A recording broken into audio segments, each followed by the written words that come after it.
Support for Recovery Talks, the podcast, and rockandrecovery.com provided by Ohio Means Jobs, Summit and Medina counties, recognizing that looking for a job can be tough, especially if you're also navigating a path to recovery. Ohio Means Jobs, Summit and Medina counties offer career coaching, support services, and training for in-demand careers. For more information, summitmedinaomj.org. Hey, everybody, it's Marc Shannon, and you're about to listen to our very, very special episode. It's our 51st. Describes a little bit about what it was like for me when I first came into a treatment facility. That was actually 8 years to the day that I recorded this episode. 8 years. It was to change the trajectory of my recovery and my life. That's up next on Recovery Talks, the podcast. Direct from Akron, Ohio, the epicenter of modern recovery. This is Recovery Talks, the podcast. From those in recovery to those working in recovery, meet those who are shining the light on Recovery Talks right now.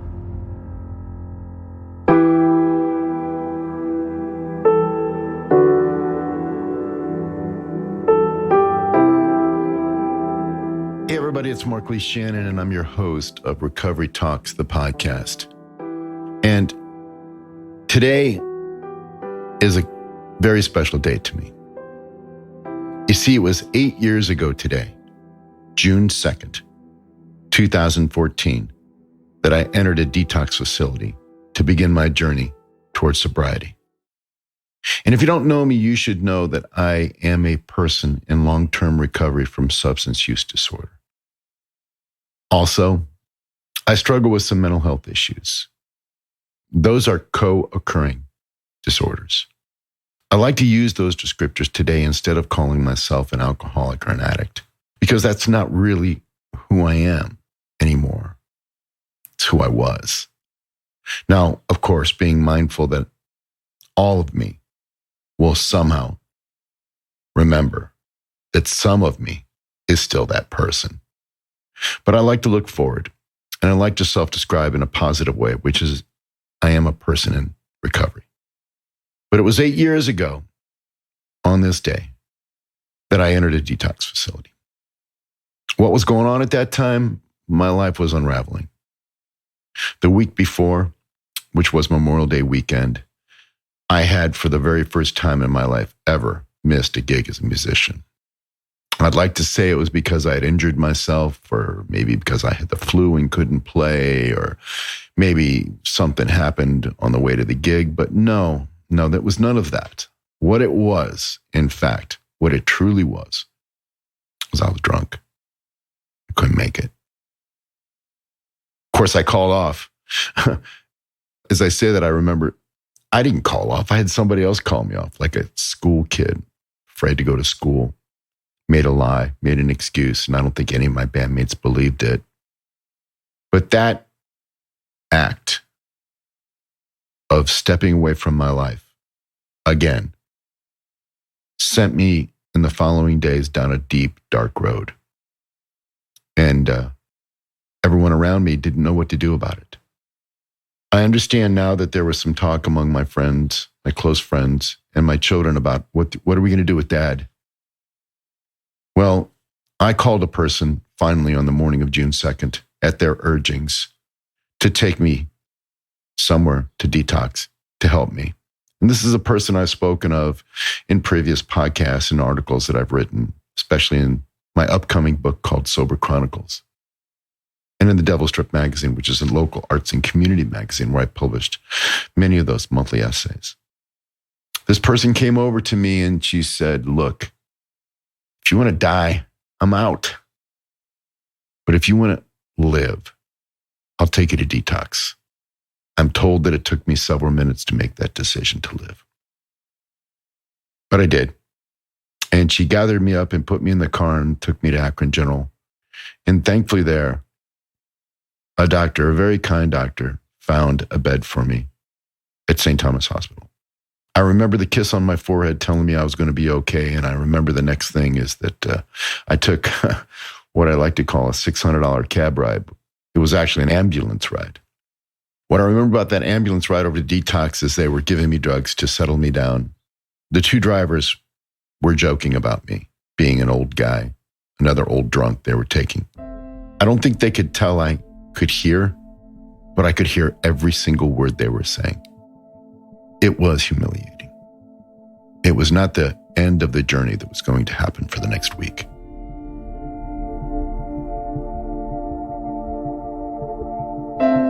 So what was happening in my life at that time? Well, I had a corporate job. I was, Mr. Fancy Pants with the cool office, the cool car, the cool glasses, the cool suit, the cool shoes, the stacked agenda, the great business card. I had it all. Big paychecks, everything. But it wasn't my authentic life at that point in time. My durability had worn through. And I want to say that one more time. My simple durability to continue the pace of 22 years of traveling at least 2 weeks a month in high pressure sales and marketing positions with monthly deadlines, sometimes in the millions of dollars. And at one point, a downstream staff of indirect and direct reports of hundreds.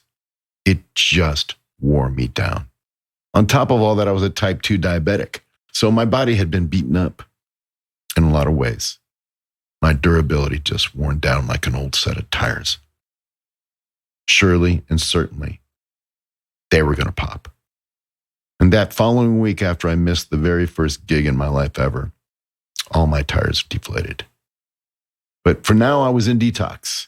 What I remember about that was that the first day I was in a total haze. That haze was all about the phenobarbital they were giving me. You see, because what happens to your brain when you stop putting in the chemicals is it just doesn't know what to do. Seizures are possible. So they give you the pheno. The second day I was there, I remember I was able to not mess myself. Now, I would use a different descriptor, an expletive, but I think everybody listening to this podcast knows what I'm talking about. I couldn't contain my bodily functions. Humility, embarrassment, shame. On the third day, I was able to get up and go to the little meetings and gatherings they had on the floor, on the ward. And it was there I started hearing messages of hope, that you could get better. It was there I felt a sense that I was not alone. For the first time, I thought maybe I could get well. Around the fourth day, I was feeling better by that time. I actually could get up and move. Now, mind you, up to this point, there were waves of realization. What have I done? Some of the anticipatory anxiety that I would have in the months to come. What am I going to do about my job?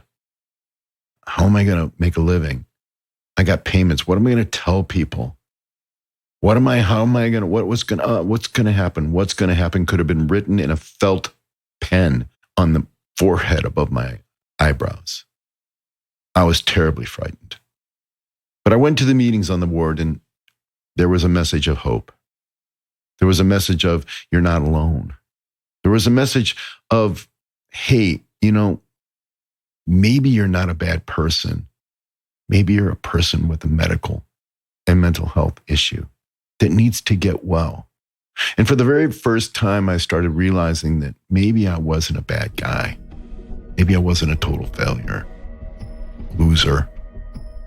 Maybe I was just a sick person that needed attention, medical attention.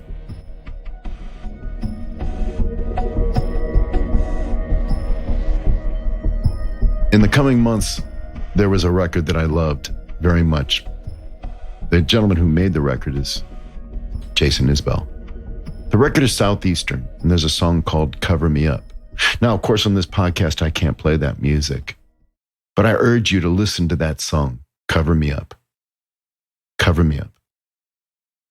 A heart on the run. Doesn't trust anyone. Listen to the lyrics. That was my life at the time.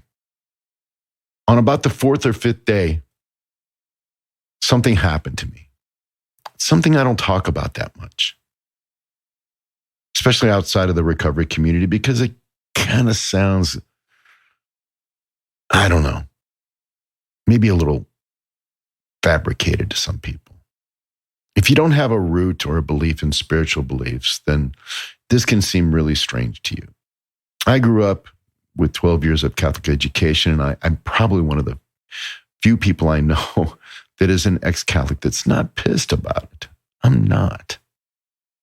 I don't talk about God very much on this podcast, but I think Jesus was a badass if you really listen to his teachings. And I hope to have more podcasts in the future that focus on the spiritual aspect of recovery. But something happened to me on the fourth or fifth night, and I want to share it here with our listeners. So take it for what you think it is, because I still don't understand it. But it was to set me on a different trajectory with my life and my recovery. So it was late one night, probably again on Thursday or Friday of that week, when I was on the ward and it was quiet and I was talking to another person, and somehow I found the words to comfort this person. I don't know where they came from, but I said the right things. You know, sometimes when you get out of the way, the right stuff comes through when you don't overthink. So at the end of this conversation, clearly this person felt well. I felt well. And we gave a hug to each other, and I walked them back to their room. And they looked at me and they said, Marc, thank you. Thank you. Talking to you tonight really helped me. You really helped me. So I made my way back to the ward, and you know, they turn off the TVs in the detox ward around midnight, send us back to our rooms with clocks in them that don't tick. Even though I heard the ticking, and that's a different story. I had illusions of sounds that were constantly coming to me. Music I was hearing, the clock ticking on the wall. It was just part of that first week while I was trying to get my brain to start working again.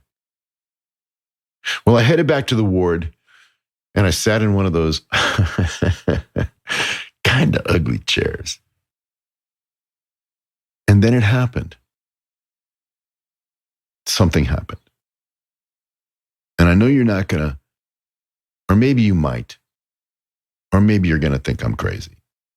Maybe I was. But I had a sense of a voice. I don't know if I heard the voice, but I had a sense of a voice, and that voice very clearly said to me, you know, you never could get sober because you never did anything to help anyone else. And if you change that, your life will change. Maybe it was a higher power. Maybe it was a higher sense of self, my conscience. I don't know what that voice was. But you know, I sat there in silence with myself for a moment, and I made a commitment.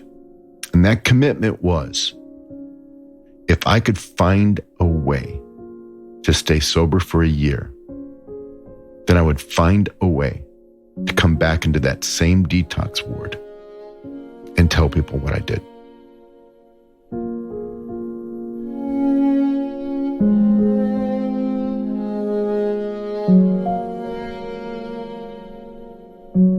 While we were there, we had a lot of speakers. Some of them were 12-steppers. Some of them were actually kind of weird. I remember there was a husband-wife team that did the good cop, bad cop thing with us in our recovery, trying to guilt us and shame us into it.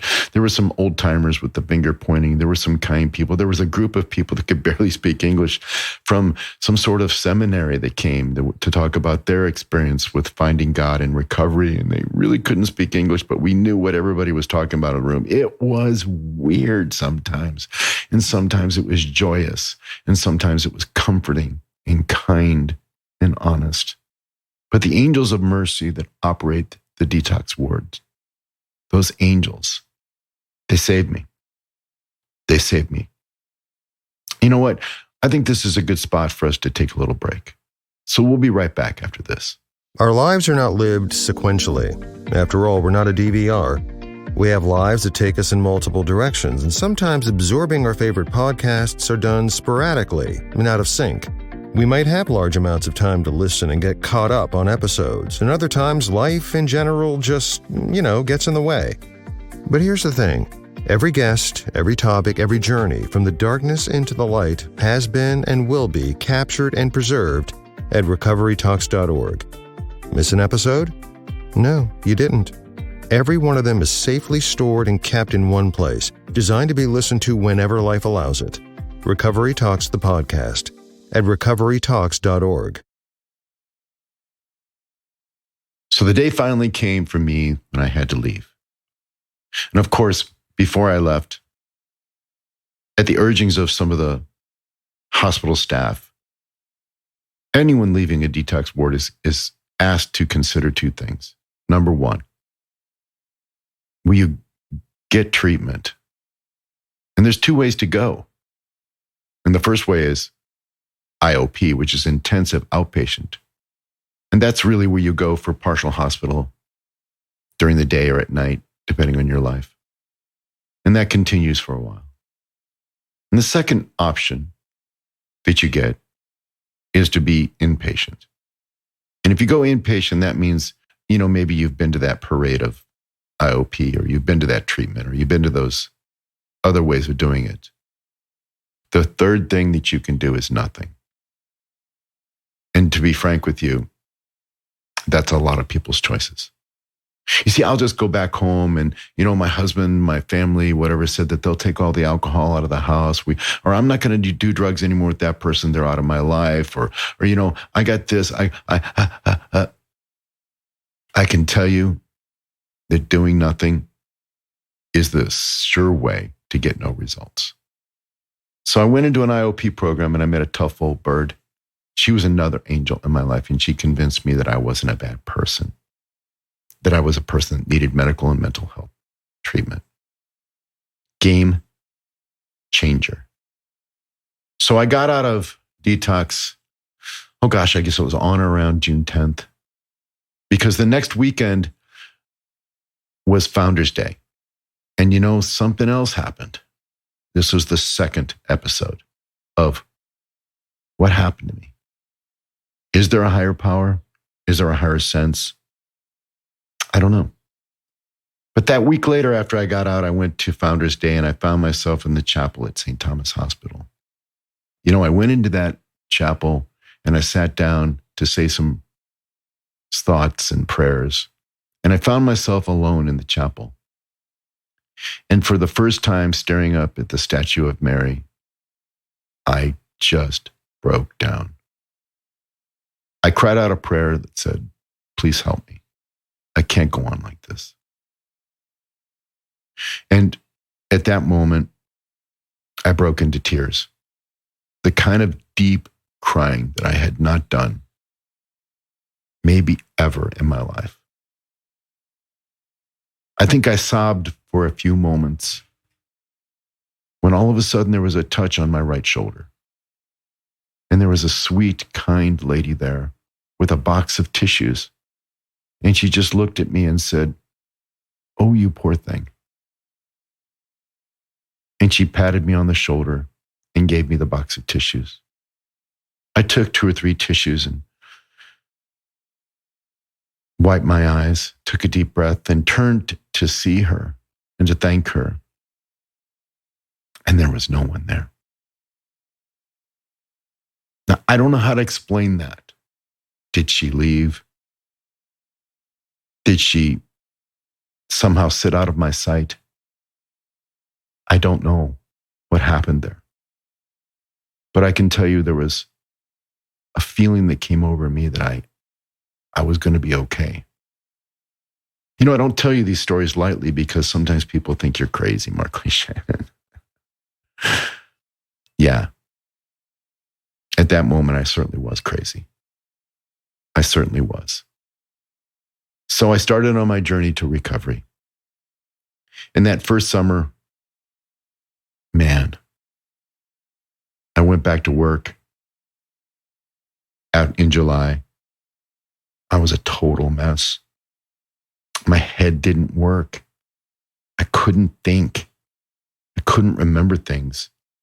I was told it was cognitive memory disorder. And you know what happened to me? I relapsed. I'd like to be able to tell the listeners on this podcast that my sobriety date was June 2nd when I went into that detox ward, but it's not. It's November 10th, 2014. And if you want to do the math, you can tell that it was several months before it finally worked for me. What I was not aware of was the concept that my counselor would hit me to, the concept of post-acute withdrawal syndrome.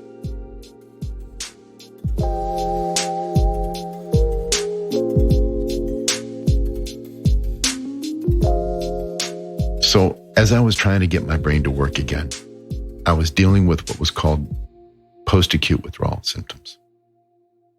I'm looking at this article that I printed off, and it describes what pause is. And it says, many of the problems associated with early sobriety do not stem directly from drugs and alcohol. Instead, they are associated with physical and psychological changes that occur after the chemicals have left the body. When alcoholics or addicts use, their brains actually undergo a physical change to cope with the presence of the drug in the body. When the drugs are removed, the brain then demands more of those to satisfy the desire caused by the changes.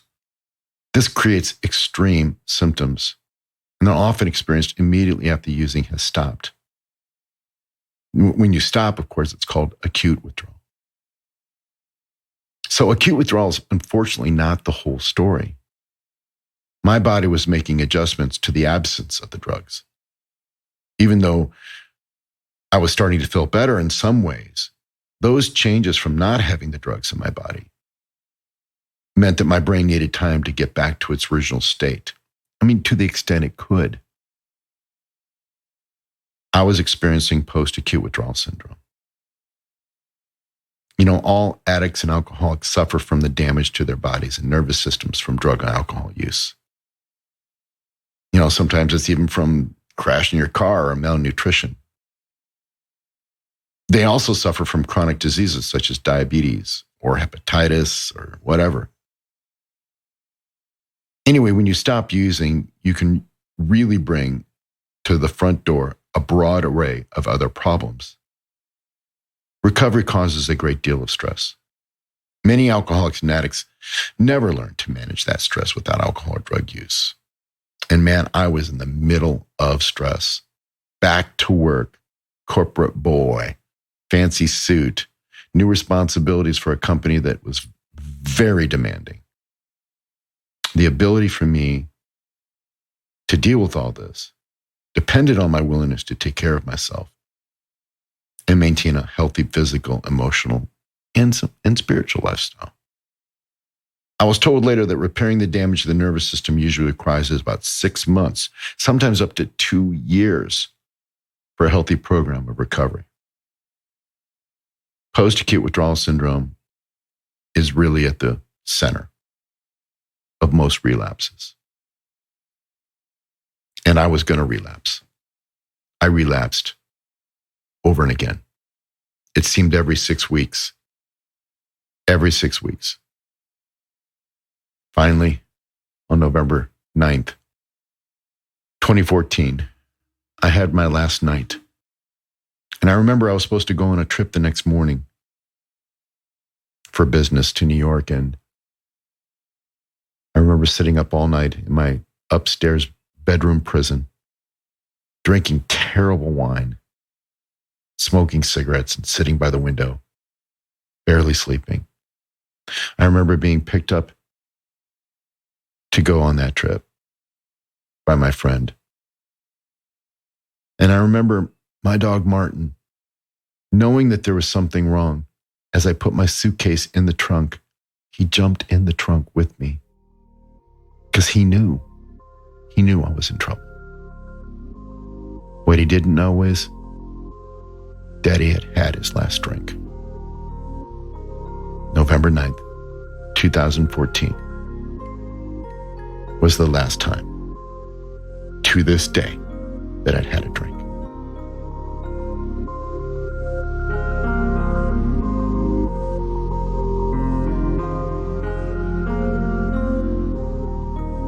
over the course of the next year, and maybe I'll address it in future podcasts, I had a lot of symptoms from post-acute withdrawal. Memory problems. Oh, I'll tell you a quick story about that. I remember being under a stressful situation at the end of the month. I was in sales. I had a big number, right?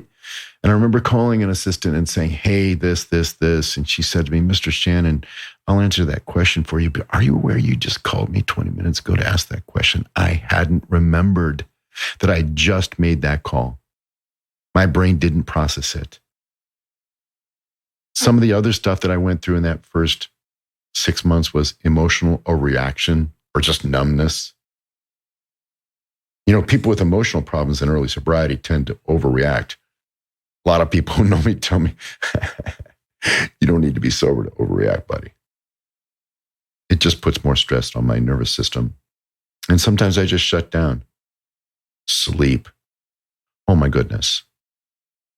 Sleeping was a problem for me then. I think I could do a whole podcast on sleep and what ended up there. But you know, that next summer, it was Southeastern.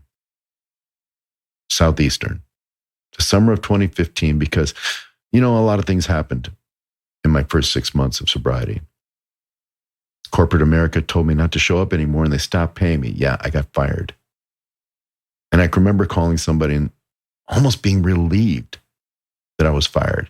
I had a little bit of a severance and I could get my stuff together. But that next summer was very difficult for me. That first year, those first few miles, those first months. They tell me that disturbed sleep is a pretty common symptom in recovery. It may last only a short time, or you know what, it could even last a lifetime. You know, it's really, for me now, about the way I approach sleep. Sometimes I do, and sometimes I don't do so much. But there was a lot of issues for me. Stress, maintaining abstinence, understanding and recognizing these pause symptoms. People ask me, Marc, what did you do? And I want to end this podcast by saying there's 3 things that I know. There's 3 things that I know work for me. And when I'm talking to other people who share my common ailment, I say, you know, I can't tell you what to do. I can only tell you what I think. And here's what I've learned about staying sober. Number 1, just for today, do what you got to do. And whatever that is you got to do to not use. Whether it's calling people or whether it's going to a meeting or exercising, yoga, conversations, don't use. The second thing that I like to tell people is you got to join a tribe. I'm a musician, so I say get in a band. And that band's got to be sober people. It's a joke, I know, but what I mean is you got to hang around the badasses. When I was a young guitar player, all I wanted to do was hang out with the cats that had the Les Pauls and the Marshall amps. Actually, no, Fender amps. And, you know, they had the gigs and the vans and the practice spaces and the cool effects and the people that hung around. And it was like I needed to be around those cats who could play. Sobriety is the same thing, the exact same thing. You got to find the badasses. And you got to hang with them. And step 3 is probably the most emotional for me. It's the most important too. And that is, once you get it, give it away. Help other people. You know, there's a lot of ways you can help people if you're in recovery. And if you're out of you're not even in recovery, maybe you're around it. One of the things I suggest to people is if you know someone that's in recovery that's struggling, just hang out with them, sit with them, hold space. Don't tell them what to think or what to do. Just hold their hand and nod and listen. So as I end this podcast, I just want to tell people I know 3 things in my life. Today, exactly 8 years. If you'd have told me I'd make it 8 years, I would have bet against you. But how I did it was 3 things. Number 1, don't use today. Number 2, join a band. Find other people around you that want what you want and join them. And number 3, you got to play out. You got to help other people. Helping people is a game changer to me. I hope you have enjoyed this podcast. It's our 51st. And again, if you'd have told me we'd be doing 50 of these podcasts when we started in that months after the pandemic began, I'd have probably told you, man, you crazy, But somehow we made it one day at a time. One day at a time. There's a quote that I'd like to end with, and it's by a very well-known American musician. And it's really about creative work, but it can be adapted to anything. And she says, there's no secret, no shortcut. Once you accept that being a creator of anything is just really hard, and it takes a lot of hours of slogging through crappy first drafts, you just keep going, producing, and then you turn around and look back, and there's the magic. It's what Bruce Springsteen calls the magic trick. There is no sobriety magic trick except the 3 things I'm talking about. Don't use. Join a band and play out. Until our next podcast, I just want to give a heartfelt and sincere thank you and express my sincere gratitude for all of you who have listened along the way and been so encouraging.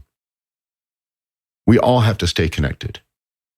Somehow find a way to stay standing and just lean forward and just go on, steady on. Thank you for listening.